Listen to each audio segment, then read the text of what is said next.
Ya, ini ilmunya agak sedikit tinggi, tapi beta coba bawa di dalam bahasa yang sederhana supaya ibu-ibu di kampung apa? Namsina bisa mengerti. Baik, ibu-ibu, uang yang dari pohon swasta itu, kalau ibu punya suami dapat emas, dia jual, dia dapat duit. Dia kasih ke istrinya untuk beli makan anak, beli pakaian sekolah, dan seterusnya dan seterusnya. Uang yang dari pemerintah, itu pemerintah yang kasih uang kontan.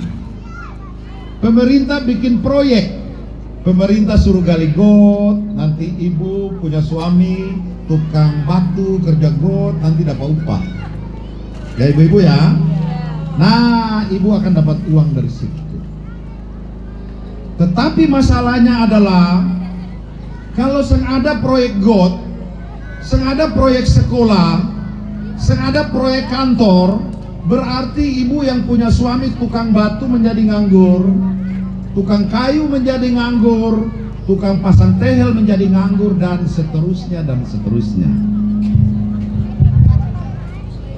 Oleh karena itu, pemimpin itu harus sama dengan seorang ibu. Seorang ibu itu punya anaknya 5. Meskipun uangnya tidak cukup, tapi ibu adalah manajer yang baik. Beta kakak beradik 5. Beta pemama janda. Beta pemama itu manajer yang baik. Bapak meninggal, beta masih kecil. Tapi beta pemama anaknya 5. Dia seng beli ikan besar, dia beli ikan julung. Dia tumbuh itu di dalam lesong, dia campur dengan kelapa, baru dia bagi di anak 5-nya, semua bisa dapat makan. Oke? Ibu adalah manajer yang baik.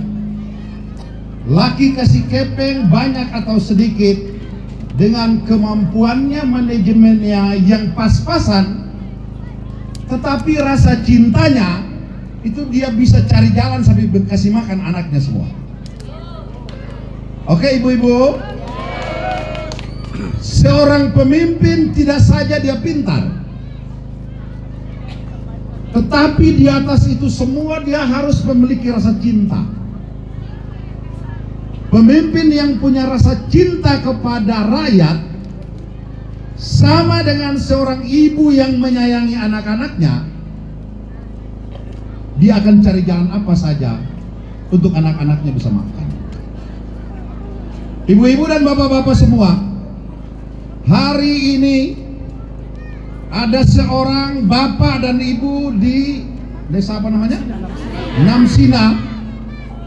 Dompung anak ada sekolah di Malang.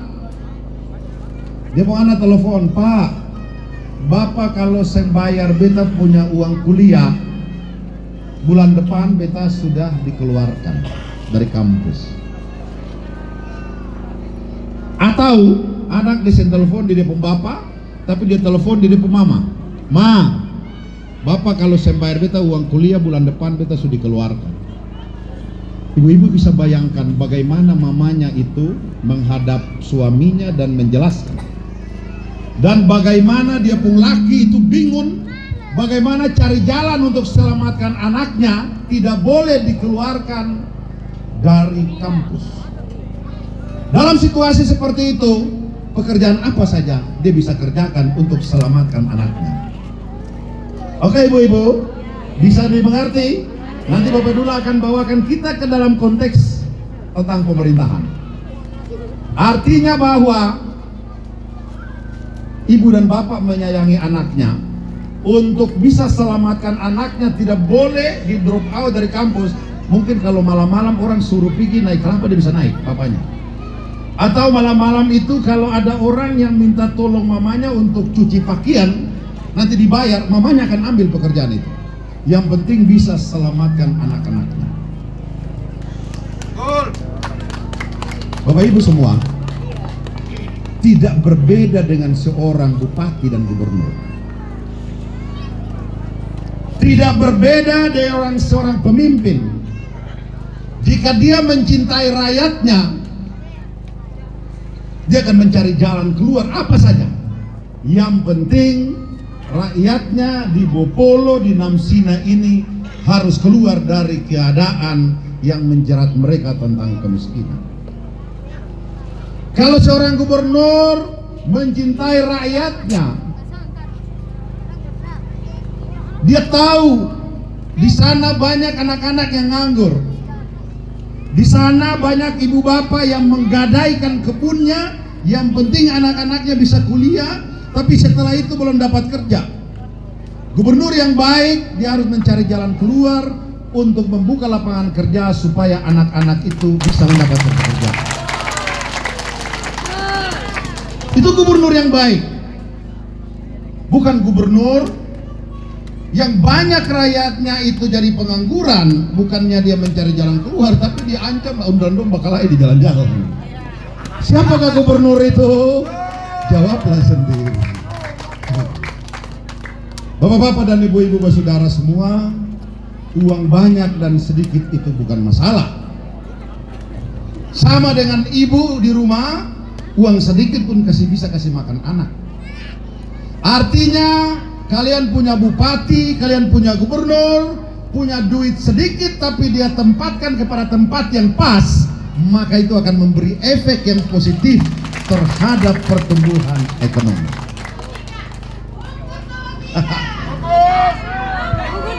Bapak-bapak dan ibu-ibu, tadi Bapak Dula menceritakan tentang kita punya uang, saya hitung-hitung sekitar 30 triliun. Masih ada Kementerian Agama, masih ada gaji polisi, masih ada gaji tentara, masih ada mas di Gunung Botak. Kenapa begitu uang banyak? Tapi uangnya kok kelihatannya kayak kosong gitu. Benar? Nah, mari Bapak cerita. Ibu beli beras di mana? Di Oto, orang datang jual. Ibu beli gula juga sama. Beli tomat botol juga sama. Beli daun teh juga sama. Oke ya. Bapak-bapak dan ibu-ibu, dalam ilmu ekonomi dia bilang bahwa sektor yang paling mempengaruhi putaran uang adalah sektor konsumsi. Apa itu sektor konsumsi? Makan. Bapak-bapak dan ibu-ibu, bisa dimengerti? Negara kasih kita uang sekian puluh triliun ke Maluku melalui gaji, melalui proyek, tapi uang itu kemudian kita belanja makan. Dan mulai beras, gula sampai paku daun seng itu barangnya di Surabaya semua. Jadi uang yang dibawa dari Jakarta ke sini kita balik lagi ke Jawa semua. Itu yang membuat uang tidak ada. Gubernur yang cerdas harus menjaga uang itu tidak boleh lari semua ke Jawa.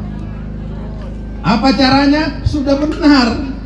Buruh dan seram itu sudah diploting sebagai lumbung pangan untuk Maluku. Buruh dan seram itu sudah diploting oleh negara. Orang itu supplier beras untuk memenuhi kebutuhan masyarakat Maluku. Tapi per hari ini ketemu makan beras dari Surabaya. Benar? Apa artinya semua itu? Ya artinya karena irigasinya nggak becus, pengairannya tidak selesai, maka petaninya tidak bisa produksi beras. Nah, selama ini orang gubernur tidak pernah mengerti bahwa uang itu kenapa dia balik ke sana, karena semua kebutuhan itu belanjanya ke Surabaya. Jadi uang dari Jakarta bawa ke sini balik lagi ke sana. Apalagi kalau bupati gubernur yang tukang berjalan ke Jakarta. Ya, bapak-bapak dan ibu-ibu, Bapak Dula ini pernah jadi bupati. Jadi kita biasa dari daerah bawa duit perjalanan dinas anggota DPR bawa ke Jakarta, kita bagi lagi di Jakarta. Masuk di karaoke, kita bagi di kaum duafa yang ada di sana. Hah? Cuci mata.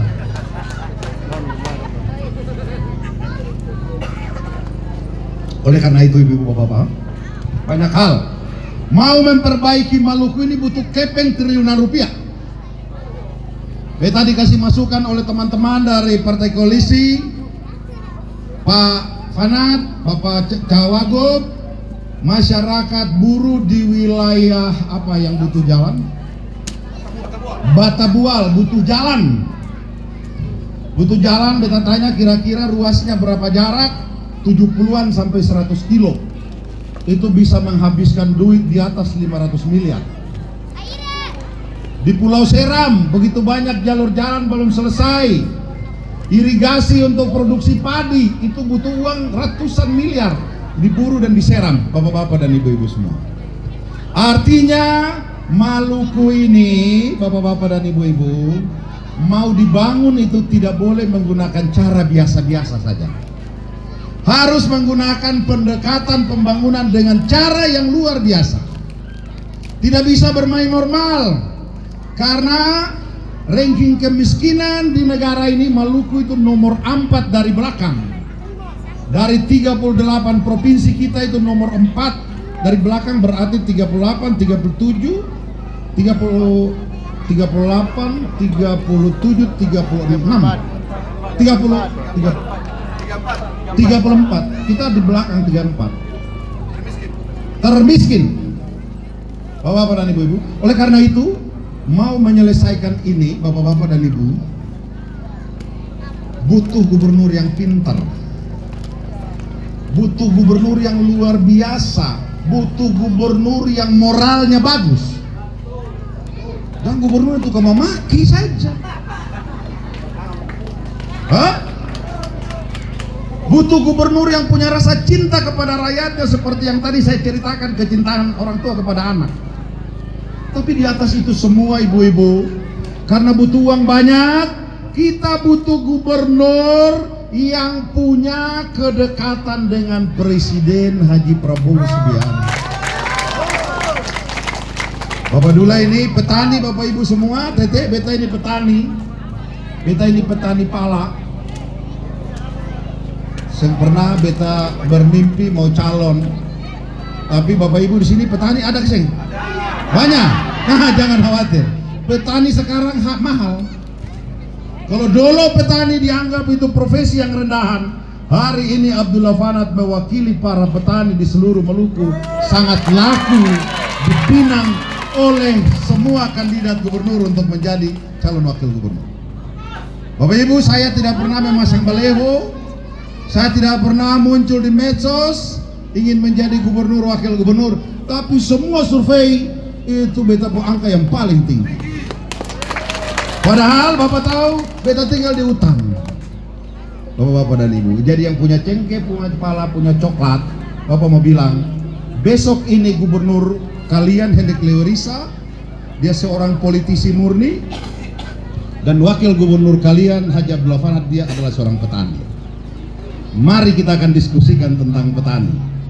Kemarin kalian punya gubernur sebelumnya tidak memberi perhatian kepada para petani karena dia tidak mengerti tentang pertanian. Percaya, besok segalanya akan berubah. Kemiskinan terbesar di Maluku itu, kalau dibedah, itu ada di para petani. Kenapa para petani tidak bisa naik kelas? Karena yang miskin petani, tetapi uangnya dikasih bangun got. Itu sama dengan dokter mendiagnosa orangnya sakit jantung, tetapi yang dikasih obat sakit perut. Gitu kira-kira ya. Benar gak? Yang miskin banyak petani, tapi uangnya tidak diarahkan ke sana, malah diarahkan ke yang lain. Nah, beruntung kali ini kalian bakalan punya wakil gubernur para petani. Oke? Beta pun anak 4 orang. Beta anak yang tua sekolah sampai di Amerika, tapi balik jadi petani.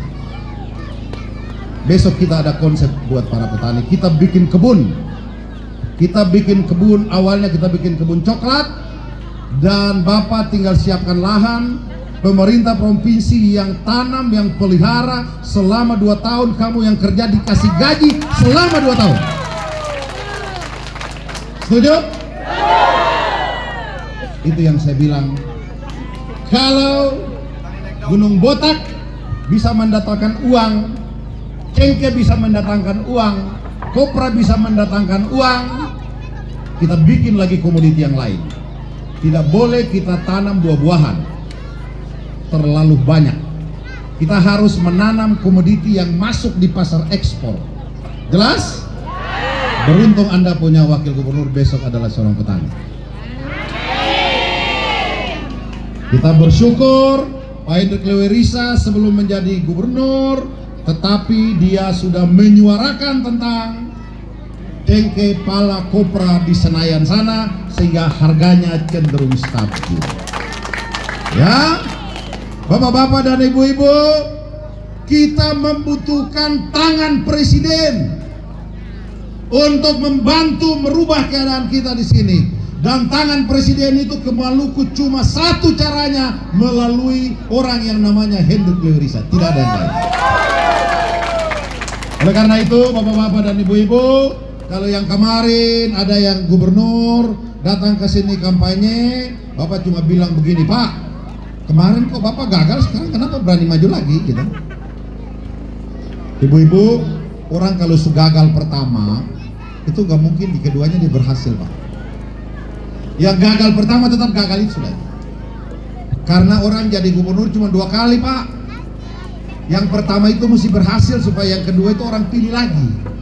Tapi kalau yang pertama sudah gagal, yang kedua itu gagal itu sudah. Iya, karena saya ada lagi periode ketiga. Oke? Nah, begini bapak-bapak dan ibu-ibu.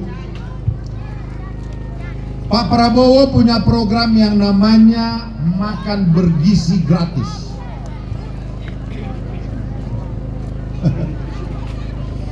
Iya, Bapak Prabowo punya program itu menghabiskan anggaran setahun itu lebih dari 400 triliun.